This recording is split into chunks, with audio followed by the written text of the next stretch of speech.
Okay, I just got done with a really, really good podcast with Jonathan Spears. He's out in Florida. You have to listen to this one. He's only 32 years old, and he graduated high school, went into college at 14. He got his first degree at 16, and he got a second degree a couple years later and got into real estate and has been in the business for over a decade. And he has a top team there in Florida. He coined this area. It's called the Hamptons of the South, and he is dominating that area. Learn what his business looks like, his team, and what motivates him to continually strive to be a top agent and to also teach his team and others his wisdom at a ripe old age of 32 years old. This is the Doogie Howser of real estate, Jonathan Spears.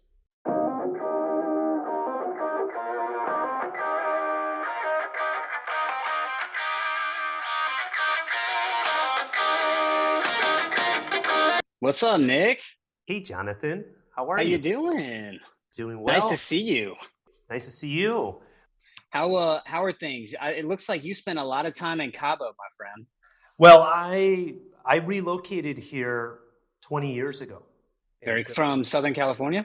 from Chicago. So I'm from Chicago, and I've been here for 20 years. This is my 20th year. I was selling a little bit of real estate up in Chicago for a couple of years, but really learned the trade and became successful down here in Cabo. It's amazing. Cabo is the one place I've not visited. Really? So my Cabo is St. Bart's. So we usually go east Yep. versus west, but we'll have to come see you. I've heard amazing, amazing things. The Discovery land property there looks incredible. Yes, they have two projects here, El Dorado and Chileno. And is there a Discovery land project where you are in Destin, Florida, right? Yep. So I'm in an area called 30A, which we've sort of dubbed the Hamptons of the South. Um, and we've had that out there pretty prominently. So we did a whole article with the Wall Street Journal about the Hamptons of the South. But no, there's not a discovery property here, but there's a lot of adjacent markets that I'll either compete with. So we compete with Baker's Bay in the Bahamas on some of our high-end real estate. And then also have a second home and a development business out in the Eagle Valley of Colorado. Hmm. So Vail, Beaver Creek, and then Steamboat is where Discovery is about to launch another area. So spent a lot of time in Steamboat this summer getting antiquated with it. So a lot of our clients that are second homeowners, and I'm sure you know, being in Cabo, they own property all over the place. So their home in my market may be a third, fourth, or fifth house where, their Discovery property may be a primary spot that they spend time, whether it be Yellowstone Club or wherever. Hmm. Hmm. So when did you purchase your second home in Colorado? So we started investing out there in 2019. So pre-pandemic, built a property in Avon on the river, and then built a couple properties in Beaver Creek. The one that we have now is ski in, ski out. It's the only real mountain modern, newer construction in the whole area. So we love it. It's definitely our happy place. We get out of the humidity here and go there. Cool. How I'm not familiar with the area. Actually, recently, my wife and I had been talking. We just got back from a vacation. We spent a month in Japan, and part of that trip was in the mountains. The it was summer, obviously, so there was no snow. But that area that we had visited for about a week was big ski in, ski out, and we thought to ourselves, we have the beach, we have the water. It'd be great to get a ski home. Absolutely. It's a perfect contrast. If you like skiing, some people don't love it, but for us, like we've got a 3 and 6 year old, and my 3 year old is already skiing. My 6 year old, she started skiing when she was three. So it's become a family hobby. But yeah, I would definitely, my wife's also Japanese. So her grandmother's name was Fujiko, and she grew up on the base of Mount Fuji during World War II. No way. Yeah, pretty cool history. And you've visited Japan? What's another interesting fact is my wife's Japanese and German, and she grew up in Germany on the Mosel River. She looks Japanese and speaks fluent German. Doesn't know any Japanese, has never spent time there. Even though we have family there, we'll have to go visit them. That's wild. Japan, Japan is something else. I was completely surprised, me and the family, and it's a definite place to go and visit. And with the exchange rate, it's a lot more affordable these days. Yeah, I know. I've been watching that. In fact, we're trying to plan a trip there. It's how old are your kids? Our kids are teenagers, so they're 15 and 13. Our oldest, Sienna, is 15, and Rocco's 13. Man, I love their names, Sienna and Rocco. That's awesome. Yeah, on Rocio, my wife and I went on our honeymoon. Part of our honeymoon was in Italy, and of course, yeah, and we visited Siena, and that name just kind of resonated with us. And when we had our first, that was high on the list of names. And then when Rocco was born, it was like, what kind of name? That's strong, masculine. Yeah, yeah. And kind of keeping that Italian theme. So there you go. That's very cool. Is your wife Italian? No, she's Mexican. Okay, great. But you embrace it. We're actually heading to Tuscany the second week of September, and we've never been to that region of Italy. So we're so excited. We're going to go to Florence, and then we're going to spend some time at the Rosewood, and then going into Umbria for a few days. So looking forward to it. That's fantastic. Yeah, it's one of our favorite countries to visit. Venice, the whole Tuscany area. Oh yeah. I was actually just listening to the Joe Rogan podcast yesterday, and his latest guest is Russell Crowe. And if they filmed Gladiator there. Yes, you have to listen. I think it's like minute 136 for like the next 8 minutes. After that, I got chills listening to him recounting a story of bringing his mom and family there this year, I'm assuming. So, man, I can't wait. Thank you for telling me about that. I'm going to put that on my listening list. After I listen to some more Nick Fong podcast episodes. Yeah, right? So, Jonathan, tell me about, reading your website, social media. I know you got into real estate really young. For our listeners, how old were you and why did you get into real estate? Yeah, great question. So there's really an origin story before I got a real estate license that's interesting and led to me getting my license. I started college at the age of 14. And so, yeah, most people, like back then, I used to be called the Doogie Howser. And I had no idea who Doogie Howser was because he was before my time.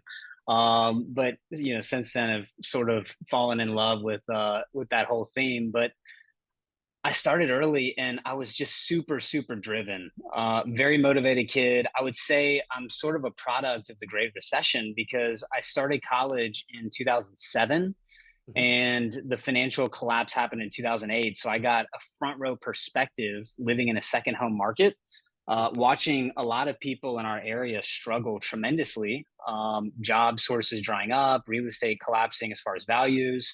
And then at the same time, I was studying finance at business school at a very, very young age. So I had no real exposure to the market, but really I was in that environment pretty heavily. And so I learned a lot. But when I got out of college, I got my first degree at 16, and then I went off to Florida State University and got the second half of my business degree. And that really sort of motivated me. I remember the turning point of going, okay, I'm going to get my real estate license was when we had this accounting group out of Atlanta come into our class to present.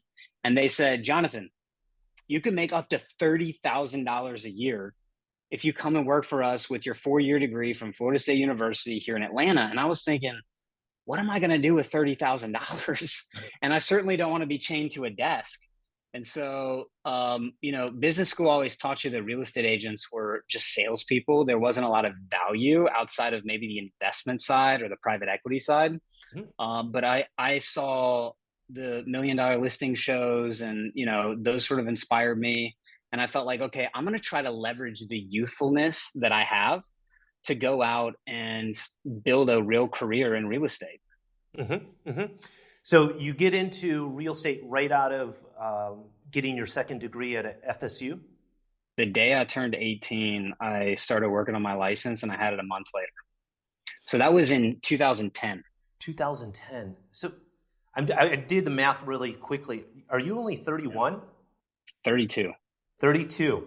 So you're ripe 32 old years age of old, 32. Yeah. and you've been in real estate for over a decade. Yeah. This is my 15th summer. So, yes, I've been in it for a minute. And you sold over $2 billion of real estate. I did. The first billion was definitely the hardest. And what year did you eclipse the $1 billion mark? I was 29 years old. So just a few years ago. 28, 29. Yeah. So between the ages of 28 and 29, just before COVID really hit. And then fast forward through COVID, we were able to do almost $1 billion in a 2-year time frame. So market acceleration, right place, right time, certainly, but also being able to work in a second home market was pretty incredible. We didn't know how that would pan out. I'm sure Cabo saw a lot of the same things, although the international travel was maybe a little trickier. I'd be curious to just kind of get your feedback on that. But yeah, we did very well, and really I'd credit a lot of our success to building out a team. I realized when we found out we were having our first child, which is 2017, that I could not do everything on my own. So, there's this sort of epiphany, like I could do it all. I was a top single agent in the market before our market ever had teams. And I realized very quickly that there's only so much that I can do in a 15-hour workday. And when I have a child, I can't grow a business and just throw time at things anymore. And I'm sure you can relate to this sort of epiphany of time, but with children, your time is so condensed that you have to learn capacity. And so a big thing that I preach today is, like, instead of throwing time at things, figure out how you can audit your schedule and find more capacity with what you're doing. No, I absolutely agree. In 2017, you started your team. I was a few years prior to you doing that, but it sounds like you were more intentional about it than I was. It was, I like the idea of being able to duplicate, triplicate, multiply the number of Nick Fongs out there. But Yeah. I didn't know how to do it, and I just kind of stumbled through it and organically grew it to the point where, around the same time you did, I started being more intentional, and that's when my business started growing. And you touched on the growth of your business during COVID. Same thing for us. Right time, right place.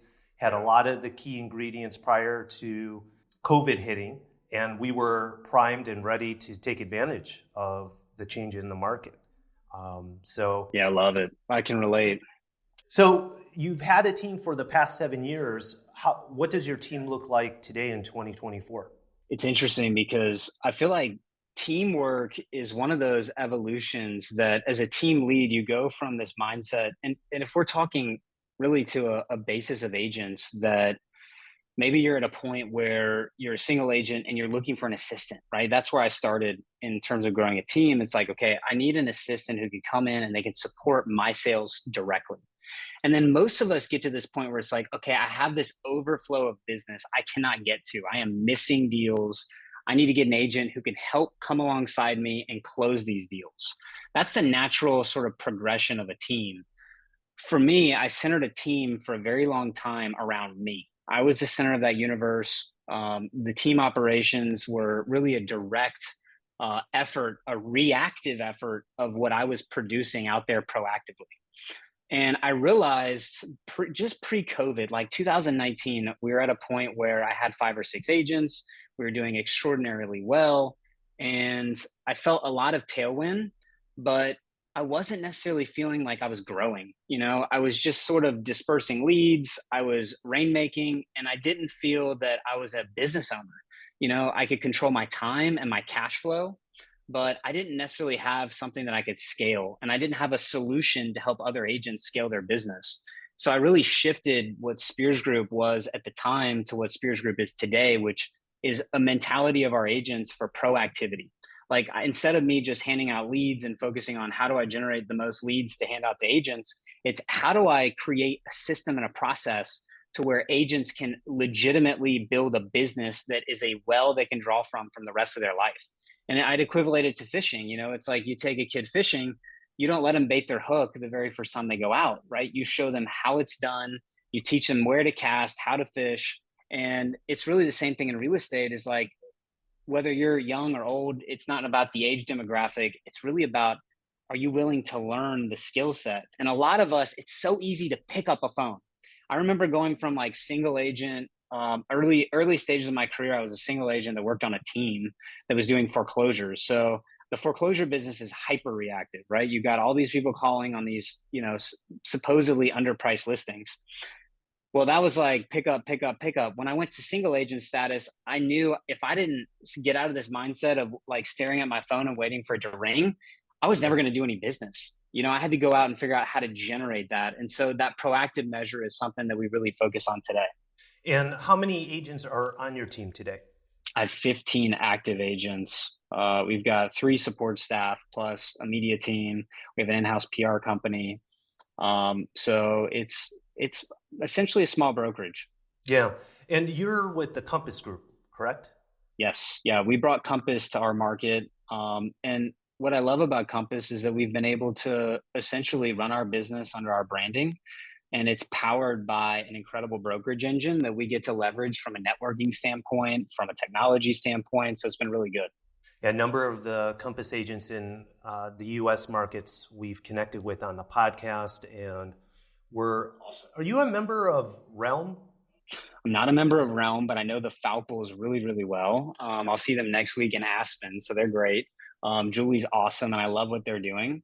So, and a lot of their agents we're already connected with. But yeah, yeah, a lot of the Compass agents are in Realm. We're a member of Realm, and tell the Fopals I said hi. I'll definitely do it. I was supposed to have breakfast with Julie in Las Vegas at the Inman conference a couple weeks ago, and she had to fly back early for an emergency. We missed each other, so I'm excited to catch up.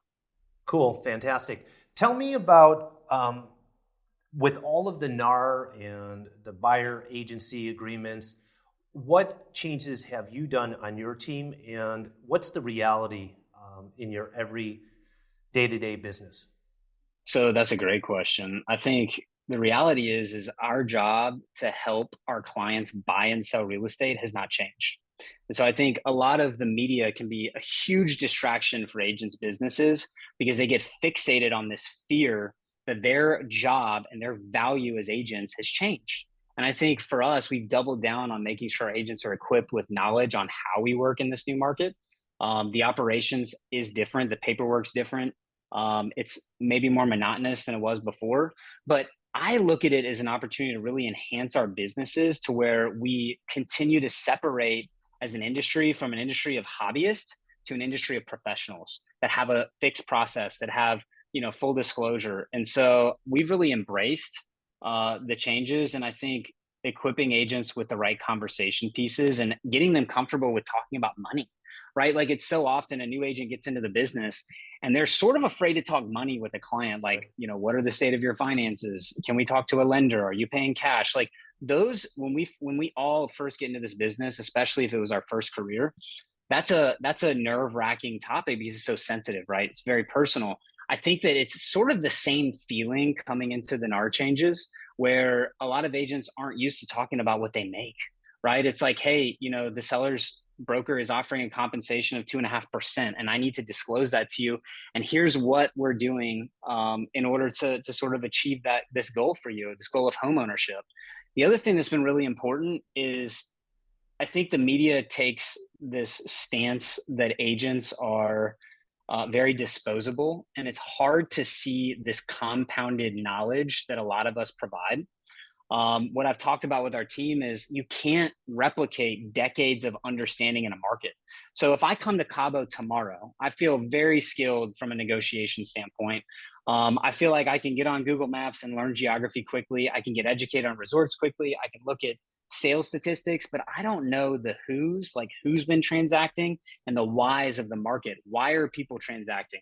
And I really need to lean on an expert like you, Nick, to help take me around, educate me on this area that you spent the last 2 decades of your life understanding, being passionate about, down to like, restaurant recommendations and understanding lifestyle.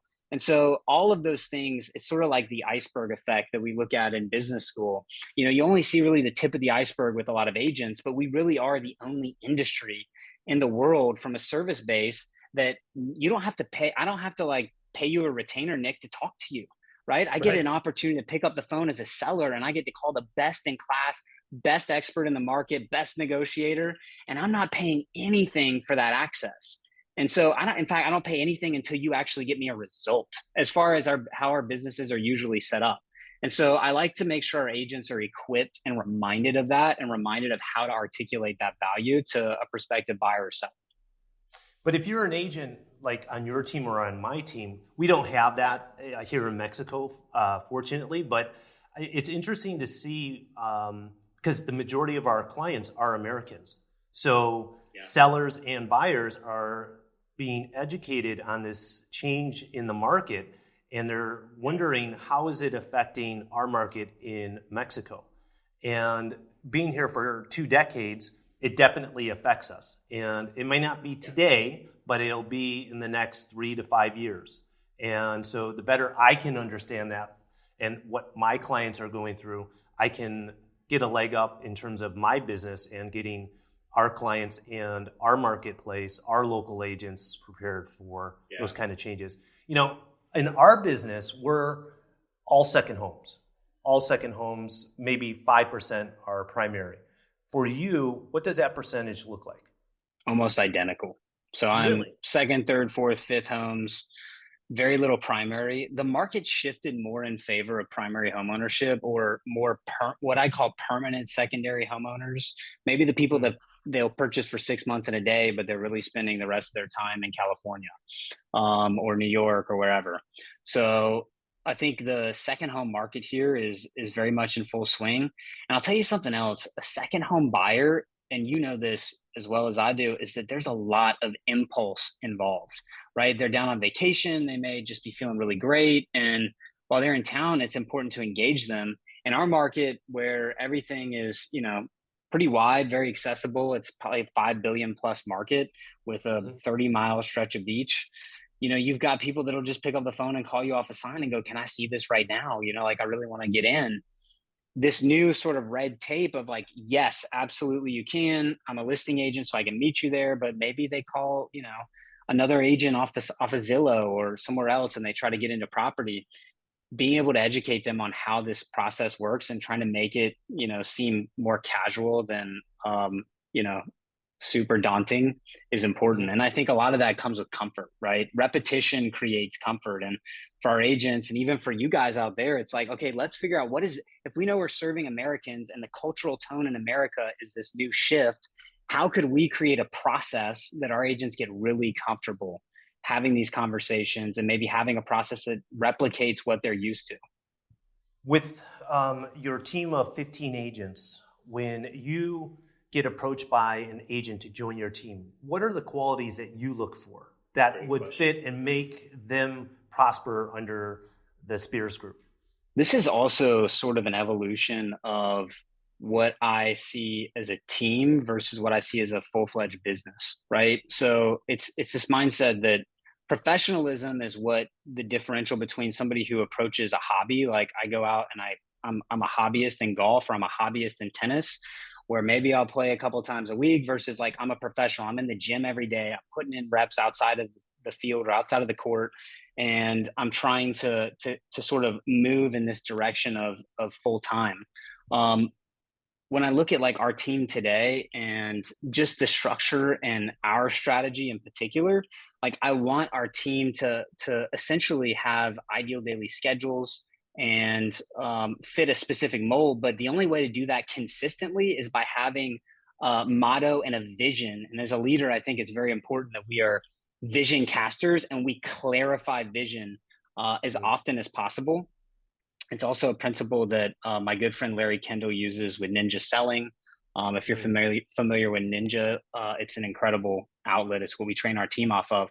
But our business model is built on serving clients at the highest level, and our motto is essentially building lifelong relationships and creating raving fans. And the only way that you build lifelong relationships and create raving fans is through excellence, which is doing the right things consistently, collaboration, which is putting your ego aside and just loving on people no matter what, persistence, appropriate persistence specifically, which ties into sort of that relentless mindset, and then extreme ownership. So a lot of our culture centers around, look, the buck stops with me. And so when I have agents who are deer in the headlights and they're like, oh my gosh, like, what do I do today? I always tell them, go back to our core values, go back to our mission statement. You're there to build lifelong relationships. That's the very first thing you should focus on when your feet hit the floor every single day. It's not about how much real estate you sell. That will all be sort of a downstream effect of you building those lifelong relationships and ultimately making raving fans. And we hire, fire, and evaluate all of our agents and all of our staff based on those core values and that mission statement.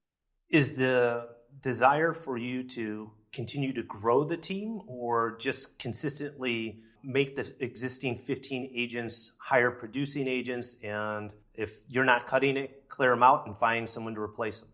I'm very comfortable with the latter. In fact, I've done that multiple times in my career because the agents that we've worked with or partnered with, either we had, and this is actually for anybody who's listening, this is the number one most important aspect of a hire.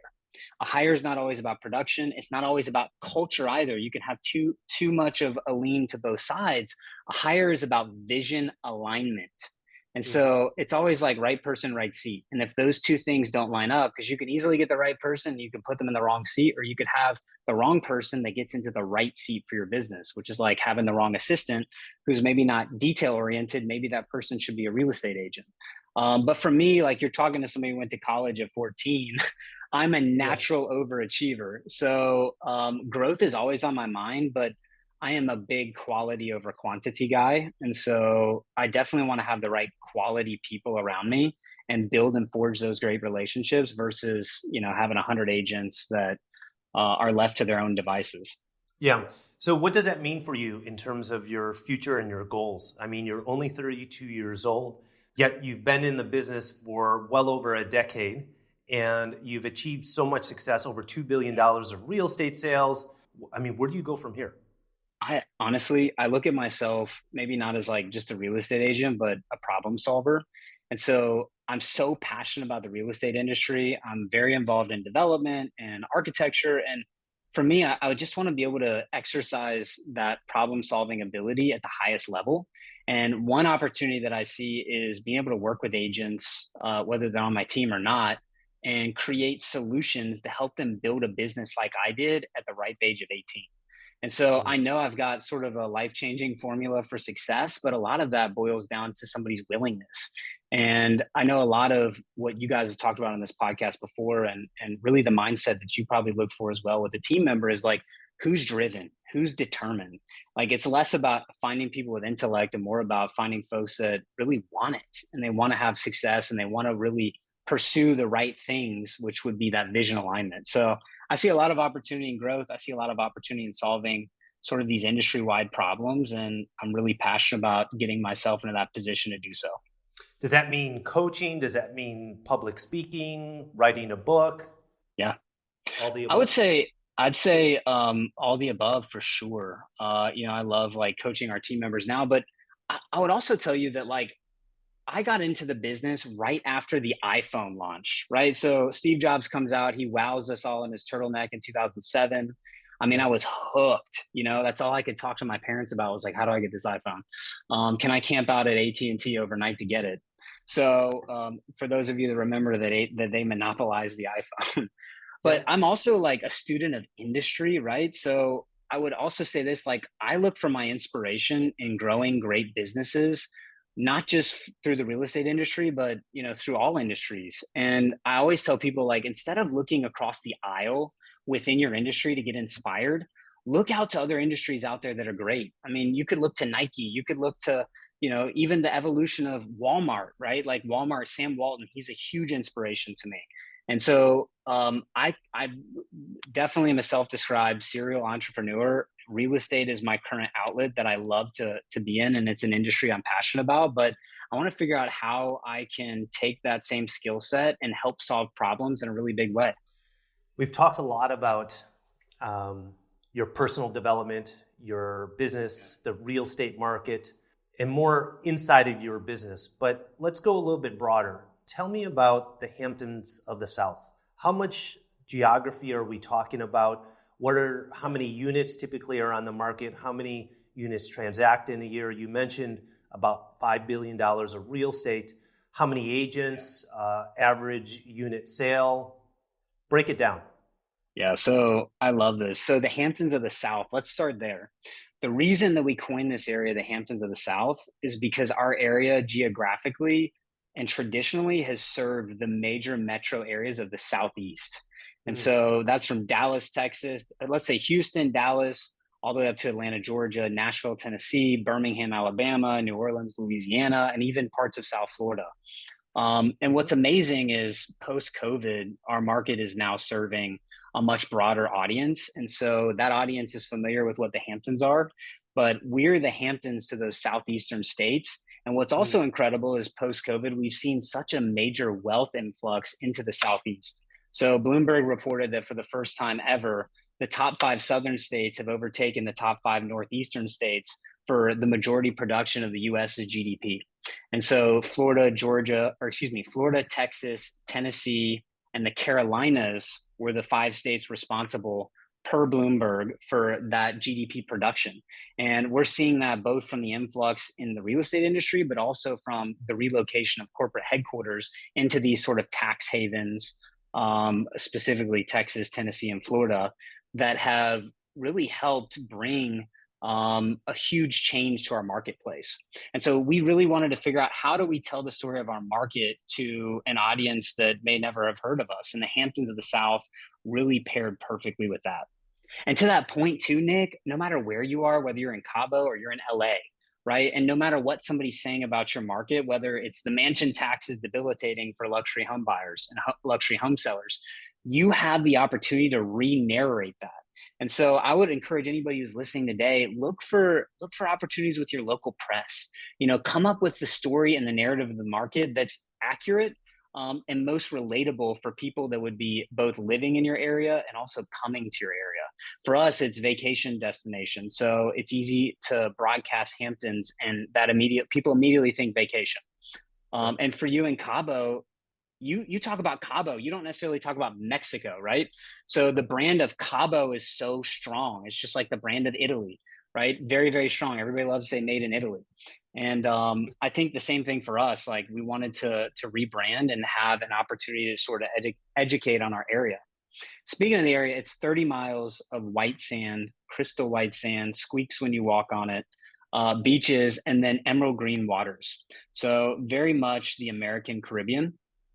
There's not another beach in Florida that compares. So you could go down to Miami, you can go to Palm Beach, which I absolutely love Palm Beach. We spent a lot of time there, but like, I got to wear my flip-flops when I walk on that beach. Like, I'm not going there for the quality of the water or the sand. Here people come as a family to this family destination, and they can enjoy it all year long because the sand's not hot to walk on. So in the summertime, that's our main season, which is the complete opposite of South Florida, which gets its seasonality in the winter. Right. So does that mean the business drops off during the winter for you guys, or it doesn't compare in terms of volume to the summer months? From a travel standpoint, from like units that are occupied, the summertime is going to be the busiest. But from a sales standpoint, there's really not much seasonality. We always joke in Florida that we have one season, summer, and then January. And so January may be a slow time when people turn the new year and sort of get started with different things. And it could also be, super accelerated and busy. But for the most part, we have a fairly consistent seasonality. And summertime tends to be our high season.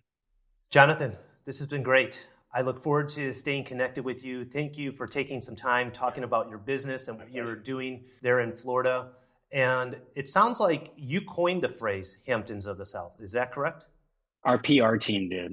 Wow, that's incredible. And we've done that here locally also. And it's amazing what kind of business and what kind of credibility that lands you. And then you start seeing other people using the terminology that you've created. It's a great compliment. So congratulations on that. Thank you, Nick. I appreciate you. And thank you for having me today. This has been super fun. All right. We'll look forward to staying connected. And until the next one, everyone, bye for now. Thanks for listening to this episode of the Nick Fong Podcast. Make sure you subscribe to the podcast and the YouTube channel at youtube.com/Ronaval Real Estate. And follow Nick on Instagram at NickFong_Ronaval. Ready to find your Baja dream home? Check out the latest property listings at Ronaval.com or findmexicohouses.com. Hasta luego.